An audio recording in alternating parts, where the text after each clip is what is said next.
सिर्फ pocket FM पर। अगली सुबह अश्विन अपने टी स्टॉल के लिए दूध लाने के लिए निकला तो सुबह 5 बजे माथुर आंटी सामने खड़ी थी। अश्विन बोला, गुड मॉर्निंग आंटी। आंटी ने कोई जवाब नहीं दिया, बल्कि वो अपनी ठुड्डी पर हाथ रखकर खड़ी हुई थी।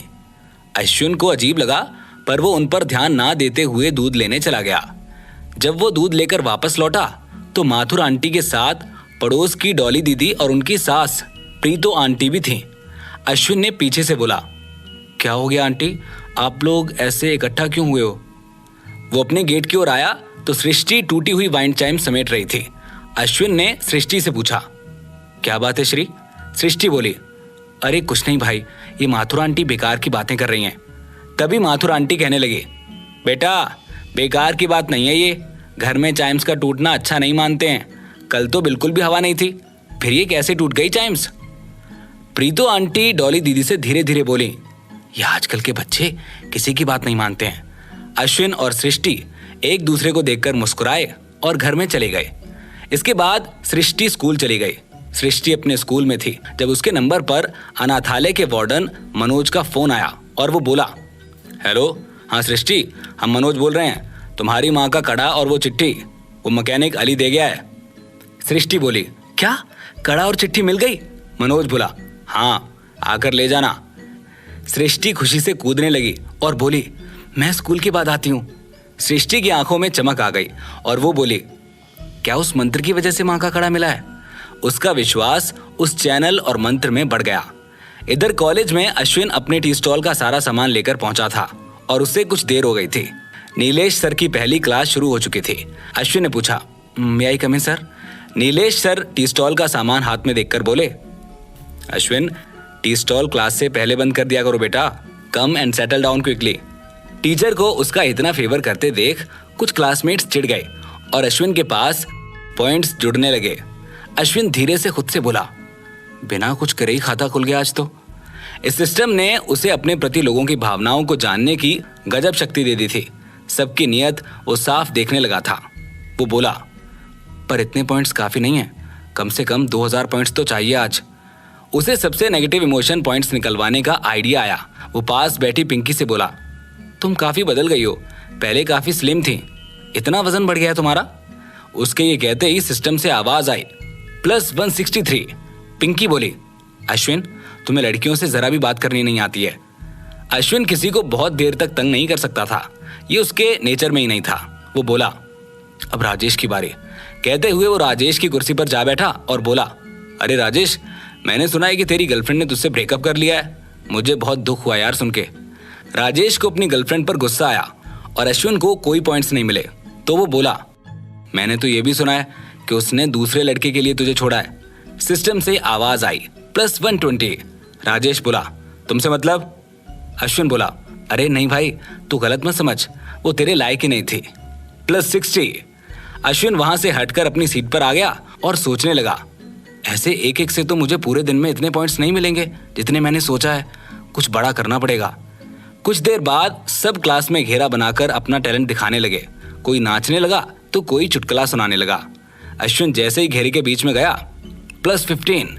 सिस्टम ने काउंटिंग शुरू कर दी। राजेश बोला, लो भाई, अब इनके पास भी टैलेंट है, दिखाओ क्या कर सकते हो।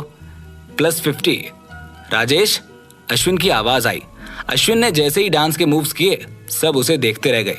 Plus 79, plus 98, plus 105। एक या दो क्लासमेट को छोड़कर किसी ने भी उसके लिए ताली नहीं बजाई, लेकिन पॉइंट्स की बारिश हो गई थी। अश्विन को तालियां नहीं, पॉइंट्स चाहिए थे, जो कि उसे मिल चुके थे। अश्विन ने कुछ देर बाद अकेले में वो इंटरफेस खोला। 2300 पॉइंट्स, आज तो सच में लॉटरी लग गई। मैं पूरे 23 बार अपना लक ट्राई कर सकता हूँ। स्कूल के बाद सृष्टि अनाथालय पहुंची और वार्डन मनोज से बोली, काका मेरा सामान दे दो। मनोज बोला, हाँ अभी काका, पहले तो सीधे मुंह बात भी नहीं कर रही थी। मनोज ने उसका पैकेट उसे दे दिया। सृष्टि ने पूछा, ये पैकेट उन्हें कहाँ मिला? मनोज बोला, कह रहा था कि कई दिन पहले तेरी बस्ती के बाहर सड़क पर मिला था। तेरी माँ का कड़ा देखकर उसने उठा लिया था, पर उसे कल रात बहुत डरावना सपना आया और तेरी माँ भी उसके सपने में आई और उसे डराया, तो तेरी चिट्ठी से पता देखकर उसने इन चीजों को यहाँ छोड़ दिया। सृष्टि बोली, मतलब उस चैनल के मंत्र काम करते हैं? सृष्टि घर आई और कमरा बंद करके मोबाइल उठाया और फिर बोली, क्या नाम था उस चैनल का? उसे याद आया, हाँ, चमत्कारी टोटके। उसने चैनल पर बहुत सारे वीडियो देखे और एक वीडियो चुनते हुए बोली, आज रात को जब भाई सो जाएंगे तब ये ट्राई करूंगी। दूसरी तरफ अश्विन खाने की डिलीवरी करके घर लौट रहा था। उसने सृष्टि को कॉल किया और बोला, हेलो श्री, फटाफट नुक्कड़ पर आजा, आइसक्रीम खाने चलेंगे। सृष्टि आइसक्रीम के नाम से दौड़ी दौड़ी नुक्कड़ पर आ गई और बोली, क्या बात है भाई, आजकल तुम बहुत घुमाने लगे हो, अब थकान नहीं होती तुम्हें? अश्विन बोला, तेरे जैसी पहलवान के साथ कोई भी पहलवान बन जाएगा। अश्विन ने उसकी बात मजाक में उड़ा दी। वो दोनों आइसक्रीम का आनंद ले रहे थे कि तभी बुजुर्गों का एक ग्रुप आइसक्रीम के ठेले पर आया। वो नादरू में उड़ रही अफवाहों के बारे में बात कर रहे थे। उस ग्रुप में खड़ी एक महिला शांता जी बोली, भाई साहब, नादरू अब रहने लायक नहीं है, आप बच्चों को कहीं अकेला नहीं छोड़ सकते। पिछले कुछ महीनों में कई लोग गायब हो गए हैं और किसी को कानों कान खबर नहीं है कि वो कहाँ गए हैं। इसके बाद शिवजी बोले, भगवान जाने बेचारे जिंदा हैं कि मर गए। ग्रुप के तीसरे मेंबर अनिल जी बोले, अरे हमने तो सुना है कि जो भी लोग गायब हुए हैं उनमें कोई ना कोई शक्ति थी, इसीलिए उनकी शक्तियों के लिए उन्हें गायब कर दिया गया है, इसीलिए अब तक तो उनको मार भी दिया होगा। सृष्टि ने कसकर अश्विन का हाथ पकड़ लिया और बोली, भाई ये लोग जो कह रहे हैं क्या सच है? अश्विन बोला, पता नहीं, पर कुछ तो सच होगा, तभी तो अफवाहें हैं। वो दोनों घर लौटने लगे तो एक जवान खूबसूरत लड़का उसके पास आया और मुस्कुराते हुए बोला, हेलो, मैं प्रभुजी गोखले। उस दिन मेले में तुम दोनों भी थे ना, जब जादूगर ओम का फायर शो हुआ था? अश्विन चुप रहा। वो लड़का बोला, आप लोगों से मिलकर खुशी हुई। ये सुनकर अश्विन ने पूछा, कितनी खुशी? गोखले उसका जवाब सुनकर सकपका गया। उसने आगे पूछा, क्या तुम बैकस्टेज उस ओम से मिलने गए थे? अगर तुमने कुछ देखा हो तो बता सकते हो। अश्विन उस रात के बारे में बात नहीं करना चाहता था क्योंकि उसे जादूगर ओम के अवेकन होने का शक था और अब वो खुद भी एक अवेकन था। वो बोला, क्यों भाई, कौन हो तुम और हमसे क्यों पूछताछ कर रहे हो? अश्विन उसे अनदेखा करके आगे बढ़ गया। अश्विन की देखा देखी सृष्टि भी उसे घूरने लगी और अश्विन के पीछे पीछे चली गई। गोखले ने उन दोनों को अजीब नजरों से देखा और बोला, और भी गवाह होंगे उस दिन के, उनसे पूछता हूँ, और वहां से चला गया। रात को अश्विन ने अपने पॉइंट्स को यूज करना शुरू किया और वो बोला, आज तो स्पिन ही स्पिन, और ये कहते हुए उसने व्हील घुमा दिया। Better luck next time screen पर दिखा। वो इसकी उम्मीद कर रहा था। वो बोला, अरे 22 स्पिन है अभी, लेकिन अगले 15 स्पिन में कुछ भी नहीं मिला। ये सिस्टम सेट है, इसे जब देना है तभी देता है, फिर लॉटरी क्यों ही लिखा है इस पर? अश्विन चिढ़कर बोला।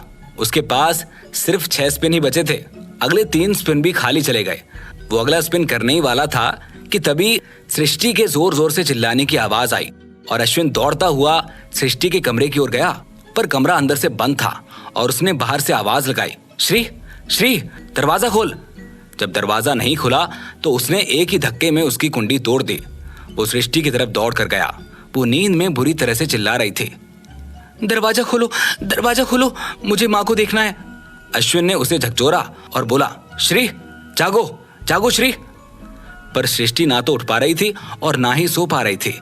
अश्विन ने उसे थोड़ा ऊपर उठाया तो एक काले रंग की पोटली उसके हाथ से निकलकर जमीन पर गिर गई, पर अश्विन ने उस पोटली को नहीं देख पाया और सृष्टि जाग गई और वो बोली, भाई आप अंदर कैसे आए?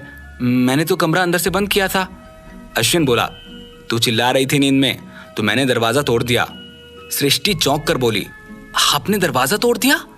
अश्विन बोला, वो सब छोड़, तू कोई बुरा सपना देख रही थी ना? सृष्टि ने हामी में सर हिलाया। अश्विन बोला, माँ को देखा था सपने में? सृष्टि बोली, नहीं भाई, देखने के पहले ही आपने जगा दिया। अश्विन बोला, माँ की याद आ रही है? अब की बार सृष्टि की आंखों में आंसू आ गए और वो बोली, आज अनाथालय में कोई माँ का कड़ा और चिट्ठी दे गया तो इसीलिए सपना आया होगा। अश्विन ने उसके सर पर हाथ फेरा और बोला, मैं यहीं बैठा हूँ, तू सो जा। सृष्टि बोली, आप बहुत बदल गए हो अश्विन भाई, पहले मुझे ही आपका ध्यान रखना पड़ता था, पर अब आप अपने साथ साथ मेरा भी ध्यान रख रहे हो। अश्विन बोला, तुझे याद है मैं एक बार बचपन में बहुत बीमार हो गया था और मनोज काका ने पैसे बचाने के लिए डॉक्टर नहीं बुलाया था। तूने पूरी रात मेरे सर पर ठंडी पट्टी रखी थी। मैंने माँ को याद किया तो तूने मेरा हाथ पकड़ लिया और रात भर मेरे पास बैठी थी। सृष्टि मुस्कुराई और बोली, तब मुझे नर्स बनने का शौक था भाई। अश्विन बोला, नहीं श्री, ये शौक की बात नहीं थी। अगले दिन सुबह भी जब मनोज काका ने डॉक्टर नहीं बुलाया और मेरी तबीयत ज्यादा बिगड़ गई तो तू अकेले अनाथालय से भागकर हकीम को बुला लाई थी। सृष्टि बोली, पता है भाई, उस दिन वो हकीम मेरे गिड़गिड़ाने से मरीजों की लंबी लाइन छोड़कर आपको देखने आया था और पूरे महीने की दवाई भी फ्री में दी थी। अश्विन हंसा और फिर बोला, श्री, तुझे किसी बात की चिंता करने की जरूरत नहीं है। तेरा भाई, तेरी माँ भी है और तेरा बाप भी, तो खुद को अकेले मत समझना। इतना कहकर वो अपने कमरे में चला आया। इन दो अनाथों ने जो बंधन बनाया था वो किसी खून के रिश्ते से कहीं ऊंचा था। अश्विन कमरे में आया और खिड़की के पास खड़ा होकर गिरती हुई बर्फ को देखते हुए बोला, अभी 3 स्पिन बाकी हैं। अश्विन ने भगवान का नाम लिया और व्हील घुमाया और वो खुशी से चिल्लाया, 20 स्पिन के बाद मिलाए तू मेरे चमत्कारी फल, तुझे इतनी जल्दी नहीं खाऊंगा। और ये कहते हुए उसने उसे स्टोर में ही रहने दिया। वो बोला, अभी 2 स्पिन बाकी हैं कि तभी सिस्टम से आवाज आती है, +33 प्रभु जी गोखले। अश्विन बोला, यह आदमी कितना बैर रखता है, अभी तक मुझे कोस रहा है। अश्विन वापस व्हील घुमाता है और फिर फिंगर्स क्रॉस करते हुए कहता है, एक फल और मिल जाए तो मजा आ जाए। पर स्क्रीन पर बेटर लक नेक्स्ट टाइम लिखा आता है। अश्विन कहता है, बस इस सिस्टम के ड्रामे शुरू हो गए। एक से ज्यादा फल देता ही नहीं है, चाहे कितने भी पॉइंट्स हो आपके पास। अश्विन बोला, चलो ये आखिरी स्पिन भी कर लेता हूं, वैसे भी आना तो बेटर लक नेक्स्ट टाइम ही है। अश्विन ने स्पिन घुमाया। अश्विन बेमन से उसे देख रहा था कि तभी उसकी आंखों में सुनहरी चमक आ गई। अश्विन बोला, ये तो फल नहीं है, एक सुनहरा पेज है। एक गोल्डन पेज लॉटरी व्हील के खांचे पर खुला हुआ था। अश्विन कुछ नया देखकर बहुत उत्साहित हो गया था। अश्विन ने उस पेज को पाने के लिए आंखें बंद की और पेज उसके हाथ में आ गया। अश्विन बोला, ये तो कोरा कागज है, क्या ये सोने का है? वाह, मैं इसे बेचकर कुछ रुपए बना सकता हूँ। अश्विन ने सोचते हुए गोल्डन पेपर को खिड़की के पास वाली मेज पर रख दिया और वो गोल्डन पेपर को देखते हुए बोला, इसके अच्छे रुपए मिल जाएंगे। मकान मालिक का पूरे साल का किराया एक साथ भर दूंगा और फिर भी थोड़े रुपए बच जाएंगे। अश्विन ने ख्याली पुलाव पकाते हुए इंटरफेस के स्टोर में जीता हुआ फल निकाला और उसे खाने लगा कि तभी उसकी नजर गोल्डन पेपर के नीचे बहुत छोटे अक्षरों में लिखी कविता पर गई। अश्विन ने उसे उठाया और पढ़ने लगा, तारों में है बात छुपी, तेरे दिल में आग छुपी। अश्विन बोला, बच्चों की कविता? अश्विन ने कागज वहीं मेज पर रखा और बेड पर जाकर बैठ गया। अचानक उसे बर्फीली रात में खिड़की के बाहर बहुत तेज रोशनी दिखी और वो बोला, बर्फ गिर रही है तो इतनी रोशनी कैसे? उसने खिड़की से आसमान की ओर देखा और चौंक कर उसने कदम पीछे ले लिए और अपना मुंह हाथ से दबाकर खिड़की से दूर कमरे के कोने में डरकर बैठ गया। आखिर क्या देखा था अश्विन ने? क्या सृष्टि का अंधविश्वास उसे किसी मुसीबत में डालेगा? और क्या अश्विन ने किसी अनहोनी को बुलावा दे दिया है? जानने के लिए सुनते रहिए इस कहानी का अगला भाग।